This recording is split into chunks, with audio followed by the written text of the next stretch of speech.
Continuamos, estamos de regreso y vamos a conversar a esta hora con Carlos Sánchez Berzaín, abogado, politólogo, además director del Inter-American Institute for Democracy. Buenas noches, bienvenido, gracias por estar con nosotros. Mucho gusto, muchas gracias. Siempre importante conversar y además tratar de entender qué es lo que está ocurriendo en la región. En las últimas oportunidades que hablamos, pues estábamos muy focalizados en Venezuela, Cuba, Bolivia, pero entendemos que ya hay una crisis en la región que viene dada o impulsada por lo que está ocurriendo en Venezuela, lo que está pasando en Ecuador como no es de gratis, lo que está pasando en Perú. ¿Tiene todo que radicalizarse en acabar con Cuba, la dictadura en Cuba, para que todo comience a mejorar o no es así? Para entender lo que pasa en América hay que volver al concepto inicial, del que siempre hemos hablado. Hay dos Américas, una América democrática y una América de dictaduras de crimen organizado, liderada por Cuba y compuesta por Venezuela, Nicaragua y Bolivia. Esa América de dictaduras de crimen organizado está sufriendo un proceso de contracción, está casi en agonía, está en crisis. Cuba está en un periodo especial, Venezuela en una crisis humanitaria con una hiperinflación, creo que del 1.000.000%. Así es. Nicaragua es una dictadura señalada, con casi 100.000 exiliados políticos en Costa Rica, presos políticos, asesinatos. Bolivia es una dictadura que está forzando una elección para este 20 de octubre, con presos políticos, con crímenes, un narcoestado. Entonces, para sostener ese estado de acotamiento, de agonía de las dictaduras, a partir de lo que es la reunión del Foro de Sao Paulo, que se realiza en Caracas, y a partir de lo que es la estructuración de una defensa adecuada, han decidido un contraataque.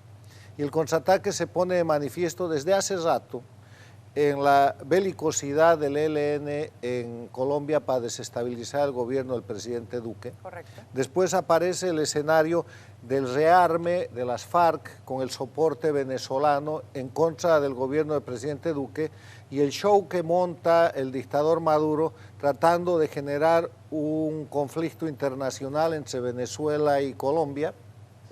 Después de eso acontece que se produce un crecimiento en la elección o en medio de eso en la Argentina, donde parece que el palo blanco de Cristina Kirchner, el que le presta el nombre, que es Alberto Fernández, va a ganar la elección, más por un mal gobierno de Macri que por mérito propio, aunque van perdiendo la elección en el Uruguay, donde no van a tener mayor control.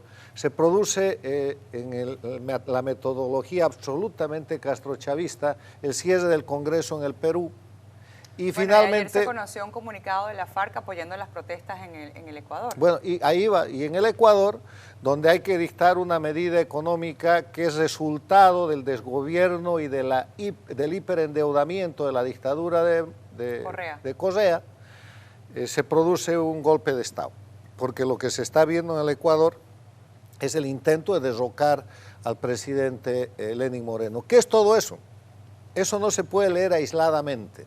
No se puede decir, mira, que aquí Colombia, que aquí Venezuela, que aquí Bolivia, que aquí el Ecuador. Ese es el castrochavismo digitado desde Cuba, operado a través de sus títeres que son Venezuela, Bolivia, Nicaragua, para desestabilizar los gobiernos democráticos de la región. Es un contraataque que saca el conflicto del mero centro de la crisis venezolana, de la crisis cubana, que son muy grandes, y lo traslada a mostrar que hay una crisis en el sistema democrático. Ahora, mi lectura de este tema es un contraataque que va a durar muy poco.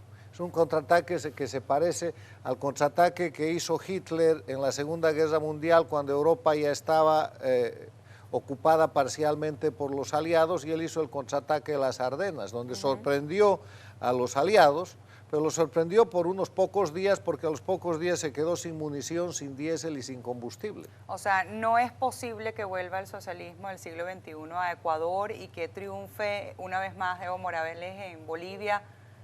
A ver, en Bolivia van a sostener la farsa electoral, pero con una ilegitimación absoluta. El pueblo se está movilizando para votar nulo, el pueblo está señalando a los candidatos funcionales, el pueblo finalmente va a terminar denunciando el fraude electoral y eso va a ir a una crisis, no va a quedar donde está. Pero es preocupante que, a ver, no triunfen quedándose en el poder con un país rico o reconocido legítimamente por el resto de la comunidad internacional, eso no lo van a obtener, pero sí mantienen en crisis a todos los países y eso por ende a toda la región. Bueno, es que ese es el crimen organizado, de eso se trata. Si usted va a la década de los 60, el castrismo estaba sosteniendo guerrillas en todas las Américas.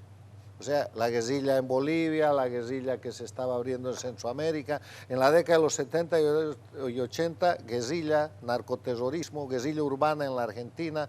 Ahora han cambiado de metodología, desestabilizan gobiernos, pero no van a poder avanzar porque no tienen la fuerza para sostenerse. Cuba está en un segundo periodo especial que es muy grave. Venezuela está en un estado de agonía de esa dictadura, donde ni siquiera Rusia y China ya se quieren comprometer con ellos. Pero hay agonías que duran mucho tiempo. Bueno, depende también de los pueblos. Ahora, yendo tema por tema, yendo al tema más álgido en este momento, Ecuador. Yo creo que en 2 semanas el tema del Ecuador ha pasado y lo único que tienen que cuidar los ecuatorianos, la democracia ecuatoriana, es el coletazo, porque va a haber un intento adicional. Lo del Ecuador es muy claro, es un intento de golpe de Estado confesado por el propio Correa. El Correa que aparece en Venezuela, aparece en La Habana y después aparece haciendo una declaración pidiendo que el presidente Lenín Moreno o convoque a elecciones o se vaya. ¿Qué más actitud golpista que esa puede haber? Entonces, los sistemas de defensa de la democracia, porque la democracia no es inerme, están funcionando y el Ecuador se va a regularizar y ahí va a haber un gran derrotado porque ahí hay gente que tiene que ir, no como decía el diputado, al Congreso, a la justicia ordinaria, la sedición, la conspiración, el alzamiento armado. Bueno, pero todos estos países son delitos comunes. Que muy pocos cuentan con la independencia de poderes, entonces acudir a la justicia. En el caso de Venezuela eso no existe. Estoy hablando del Ecuador. Y en el Ecuador algo que se ha estado produciendo es la recuperación de la independencia judicial parcial, que estaba hipermanipulada por la dictadura de Correa. Pero yendo por partes en este contraataque, que es una acción general, estratégica, regional.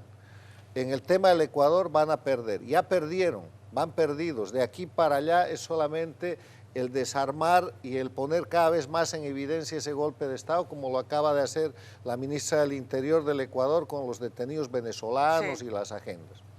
En el tema del Perú, el presidente del Perú, que tiene una altísima popularidad por cerrar el Congreso, tiene una incongruencia. Él le pidió al Congreso antes adelantar la elección tanto del Congreso como del presidente y ahora solo va a ser elecciones del presidente. Eso va a ir bajando en legitimidad y en apoyo y va a terminar pagando el precio el señor Vizcarra. No hay que olvidarse que cuando Fujimori cerró el Congreso tenía 90% de popularidad y hoy día Fujimori está en la cárcel. Sí. O sea, cuidado que el señor Vizcarra, en un plazo mucho más corto, por la revolución comunicacional y el siglo XXI, termine muy mal. No tiene consistencia en eso porque el respaldo popular es muy efímero. Ahora, ocurre también algo importante. Todo este año 2019, estos países se mantuvieron en una estabilidad, por así llamarlo, relativa. Y el país que estaba más convulsionado o en donde estaba puesto todo el interés en la región era por el tema de Venezuela, porque llega Juan Guaidó y da la posibilidad de la salida de la dictadura de Venezuela. Ahora, cada quien atendiendo sus asuntos internos, ¿cómo queda? ¿Qué tan importante sigue siendo Venezuela para la región? El tema de Venezuela es muy importante porque es el títere principal, es el hub del narcotráfico, del negocio principal de estas dictaduras y el centro de irradiación de inestabilidad. Venezuela, operada por los cubanos, está desestabilizando Colombia con las FARC y el ELN, está desestabilizando Ecuador ahora, y va a buscar desestabilizar todo lo que pueda. Entonces, aquí está claro que hay que terminar con las dictaduras de Cuba y Venezuela. Y yo espero que la crisis del Ecuador, que la crisis del Perú, que lo que está pasando en Bolivia llame la atención de una vez por todas a los gobiernos democráticos de la región para llevar adelante un proceso serio que les dé a entender que la democracia no puede coexistir bajo la amenaza de las dictaduras de Cuba y Venezuela, porque son dictaduras criminales, no son política. Y esos criminales están dispuestos a todo, y lo estamos viendo en el Ecuador, lo estamos viendo con las FARC.